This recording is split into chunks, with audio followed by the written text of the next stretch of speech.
Agora tá todo mundo compartilhando aquelas imagens com manchetes de algum tempo atrás que diziam que se a Dilma saísse, o dólar ia ficar mais barato.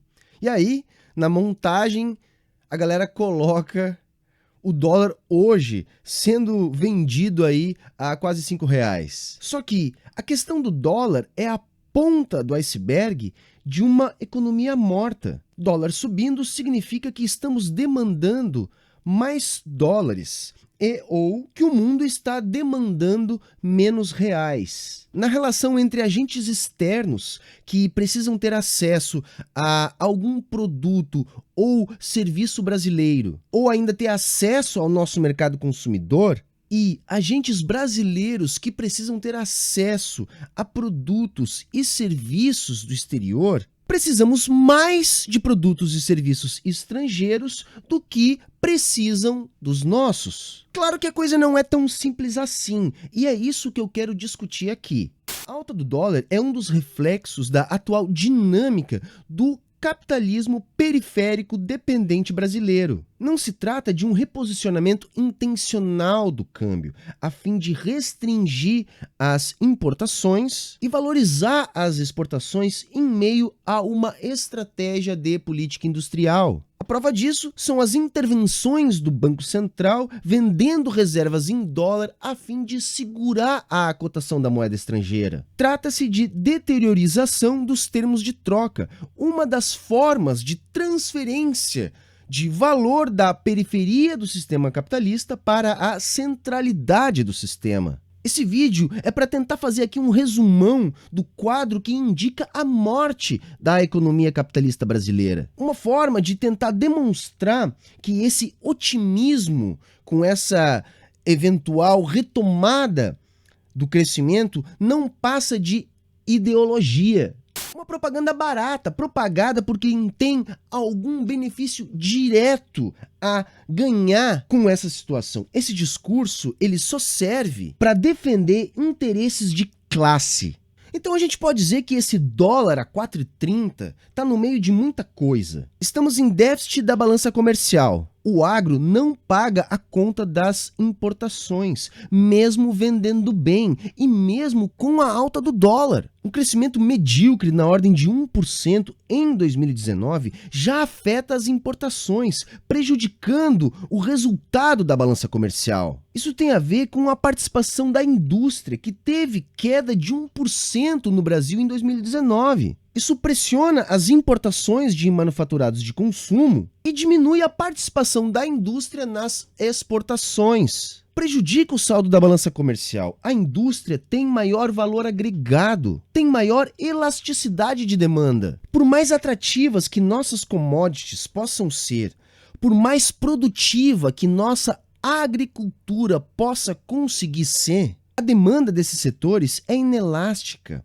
e depende, para crescer, de um mundo crescendo rapidamente. Uma realidade que nós não temos já há muito tempo. São produtos que têm preço fixado em leilão. Não importa se o trigo é brasileiro, argentino ou de qualquer lugar. Isso quer dizer que o Brasil produzir mais soja não significa que o mundo vai consumir mais soja. A produção de soja brasileira pouco consegue influir no preço da soja global. E para quem compra soja, não interessa se é soja brasileira ou de qualquer outro lugar.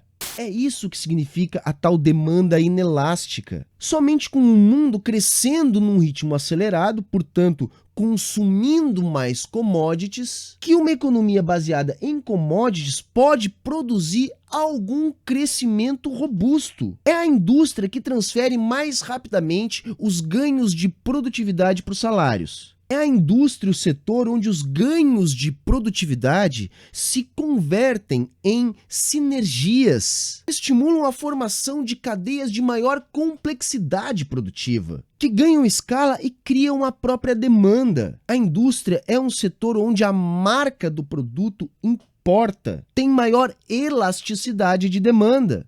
O crescimento da indústria permite o crescimento da economia do país com ganho de competitividade internacional. E todos os indicadores da indústria brasileira estão péssimos, mesmo com o dólar alto. Então prestem atenção, qualquer medida de liberalização de fluxos pode agravar ainda mais essa situação da nossa indústria. E o viés da equipe econômica do Paulo Guedes é justamente esse. Para gerar algum estímulo de demanda vindo do consumo, o governo baixou a Selic para a mínima histórica de 4,25 ao ano. Isso colabora para a fuga de dólares. O Brasil deixa de ser tão atraente para deixarem o capital em real. Mas só isso não justifica esse dólar a 4,30. Isso pode ajudar a justificar a alta da bolsa de mais ou menos 30% em 2019, porque ela acabou ficando mais atrativa. Então a gente tem que pensar um pouco mais. Por exemplo, a inflação vem abaixo da meta, mesmo com juros tão baixos e com o dólar subindo. E 2019 ainda teve mais liberação dos saques do FGTS. Isso pode parecer bom, mas na real indica uma demanda interna totalmente débil. Juros básicos em mínima histórica e dólar, que é um dos principais indicadores, subindo rapidamente. Mesmo assim, temos um quadro de inflação muito abaixo da meta. Isso é um sinal claro que a economia está parada. E um ponto interessante é que a Selic não teve margem para baixar por causa da inflação baixa. A margem existe há muito tempo, desde que o mundo zerou o juro. Quer dizer, nossos juros estão baixos? Sim, para nós, porque para o mundo eles ainda são altos. A Selic baixou para evitar ainda mais a queda no consumo. Só que não está adiantando, porque não tem de onde vir demanda do setor privado. O desemprego continua muito alto, a mísera recuperação no emprego vem da criação de empregos de baixa renda, de precarização do trabalho. Empregos de baixa produtividade, é a tal uberização da economia. Ou seja, o Brasil vem substituindo empregos que pagavam melhores salários por empregos que têm renda menor. Sem massa de renda, sem consumo. Isso contribui para a atual capacidade ociosa da economia, o que veta determinantemente o investimento privado. Tanto pessoas quanto empresas já estão alavancadas ao máximo no Brasil. Estados e municípios também estão estrangulados. Não há investimento público significativo em nenhum nível. O único driver que funcionou em 2019 foi o investimento externo. No caso, 90 bilhões o ano passado. Sim, sem isso já estaríamos pagando mais de 6 no dólar. Acontece que esse tipo de investimento não é muito bom.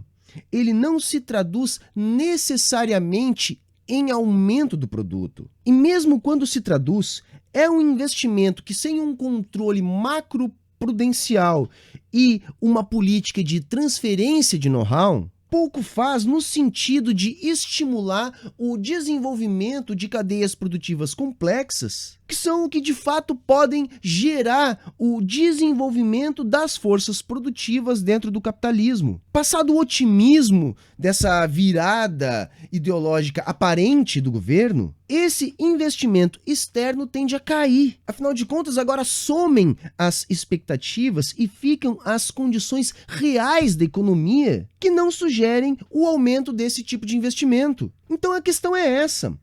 No nosso caso, dólar a 4,30 é o reflexo de uma economia moribunda. E sem a retomada do investimento público, nada vai mudar. Essa situação, ela não está acontecendo para que a gente resolva o falso problema da disparada da dívida pública. A dívida pública continua aumentando, mesmo com a grande economia causada pelo corte dos juros. Seguimos em déficit primário. Isso é reflexo de um monte de coisa, como, por exemplo, o aumento da informalidade. Reflexo de uma economia paralisada. Economia parada reduz a arrecadação. Aquilo que o governo corta de gastos por um lado, ele perde em arrecadação pelo outro. E é por isso que os indicadores estão nos mostrando o aumento da desigualdade. Quem tem capital se defende numa situação como essa. Quem não tem, tipo a classe média, perde o bom emprego e se precariza no Uber. Aumenta o abismo social. É isso, gente. Nossa economia vai mal, não está melhorando. Há 3 anos, o PIB cresce 1%, depois de uma queda brusca de quase 7%. Não nos recuperamos. A economia parou e se ajustou ao novo nível depreciado de atividade econômica. Portanto, não caia nessa mentira de que o Bolsonaro ou o Paulo Guedes estão arrumando a economia. Isso é mentira propagada para sustentar a ideologia que é uma das ferramentas de dominação capitalista. E no fundo, nossa situação serve só para garantir a transferência da riqueza produzida pelo nosso trabalho para a centralidade do sistema capitalista. Então, se você gostou desse vídeo, curte, compartilha com os seus amigos, se inscreve aqui no canal e clica no sininho para receber as nossas notificações. E, se puder, seja um dos nossos apoiadores. Sem os nossos apoiadores, eu não poderia continuar aqui. Aqui na descrição está o link do nosso Apoia-se, que é uma forma prática de ajudar o canal, e também o link do nosso site, onde você encontra uma série de outras formas de colaborar. Valeu, moçada! Falou e até a próxima!